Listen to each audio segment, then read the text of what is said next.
Hello, my name is Crispin and I graduated from MSF in 2020. I basically spent all my academic life here before starting university. I joined in 2007 and transitioned, spent 13 years here and did the IB. Then afterwards I did a bachelor in mathematics at the University of Warwick and now I'm doing a master in management at the University of Cambridge.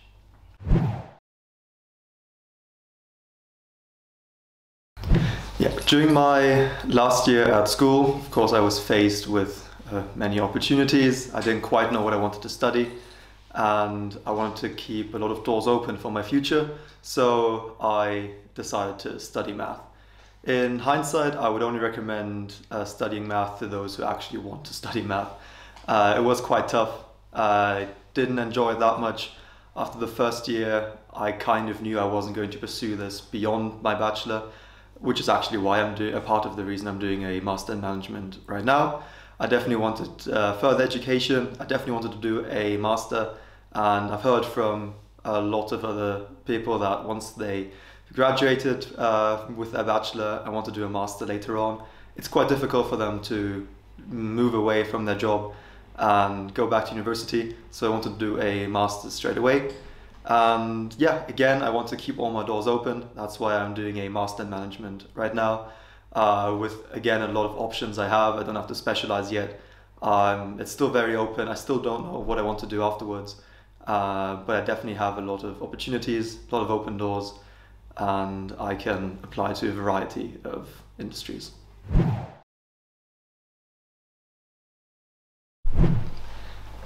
To apply to Warwick for my bachelor, I went through the whole UCAS process, my personal statement, predicted grades, and everything involved in that. And for the personal statement, I got quite a lot of support from the school because, again, I didn't quite know what to write, especially for math. There's not much extracurricular stuff related to math, apart from, well, the IB subject that you can bring in. So I did talk a bit about extracurricular activities in general, volunteering, basically the activities I did for CAS. And there was no interview process for Warwick for the bachelor. There was actually no interview process for the master in management either. So I kind of got away with not having to do an interview for both of my degrees, which I don't know if it helped me or not. I mean, in the end I got in, which I'm very happy about. So I can't really give too much advice on the interview process, but on the application, on both applications, grades were quite important, but of course also the extracurricular stuff. For the master in management in particular, the application was very short. I only had to answer 2 short answer questions, 200 words each, why I want to do this master and what I want to do afterwards. Other than that, just the usual CV, transcript, and that was basically it. So a very short application process for the master in management.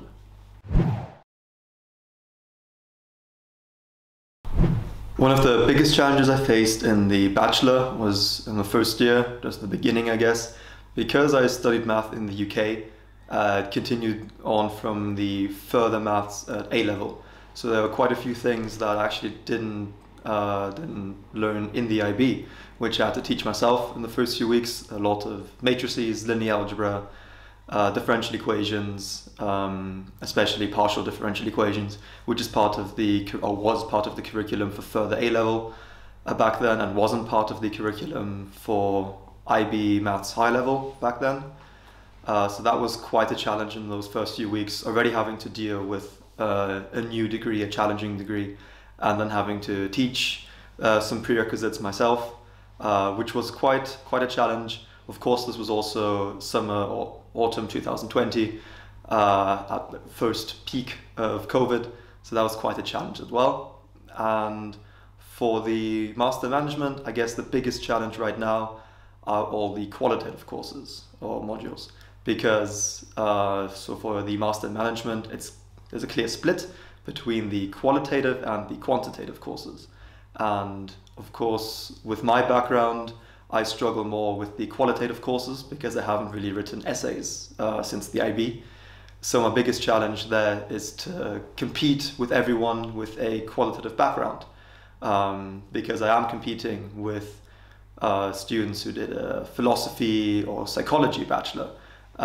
So they're very, very strong, of course, in writing essays and preparing for lectures. I haven't really had to do any readings for my lectures either, and they had 3 years of experience there. So my biggest challenge is, I guess, to catch up in those modules, but everyone's in the same boat. Everyone has to catch up on something. They have to catch up on the quantitative courses. They have to do their maths and stats background for finance, economics, business analytics. So we all have some catching up to do, but my main challenge is to prepare for all the qualitative lectures, get all those dozens and dozens, sometimes hundreds of pages of readings done for lectures, which I'm just really not used to, and improve my essay writing skills.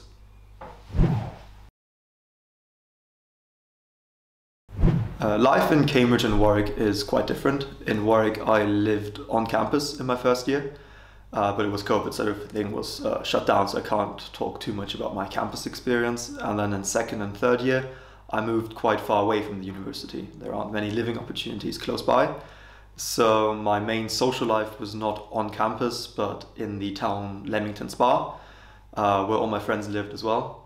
And it was quite a different way of life to Cambridge right now because of the college system. I'm in Homerton College, so basically at Cambridge you have the university and you're also part of a college. And I live in my college, all undergraduates live in their college, some postgrads live in their college and some live throughout the city.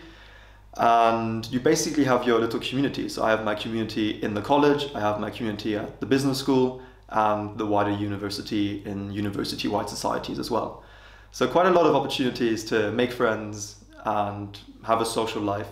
My college is quite far away from the city centre, so I'm actually more active in my college than most of my peers in the cohort, also doing the management master.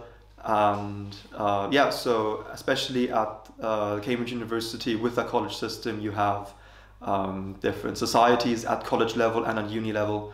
So for example, I play tennis, badminton, table tennis and football all on college level because those sports are big enough to actually have college societies, whereas other sports such as handball only have a uni society or the uni sports club because it's not big enough for colleges to compete against each other. So in that way, life at Cambridge is quite different to life at Warwick, but I'm a big fan of the college system because you have a great community just outside your door, and you also have the uni society to meet many, many people.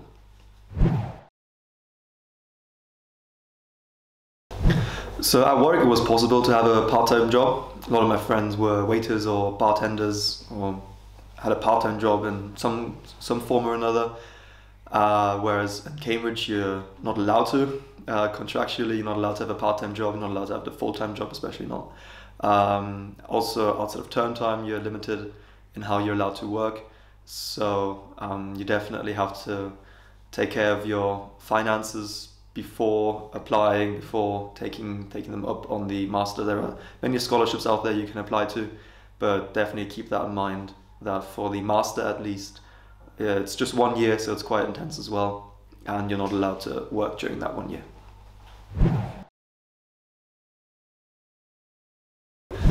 What I miss most about MSF is the close community you find because at university, especially during my first 2 years at university where everything was online, it was difficult to make new friends, and also in general it was difficult just to get that community feeling. Here at MSF I'm in touch with quite a lot of people I graduated with. I'm also in touch with the teachers here. I'm actually here just because I wanted to visit the MSF again, and then I was asked to record this video as well. So yeah, whereas at university you're not really close to your tutors or professors. It is a strictly professional relationship, of course, and they have all their research that they have to take care of primarily, whereas here at the MSF you are the main priority for your teachers. So that relationship is very different. And just that close-knit community you make here with students, teachers and everything will be very different at university. You will meet a lot more people, but you won't necessarily be as close to them as you might be with your fellow peers here.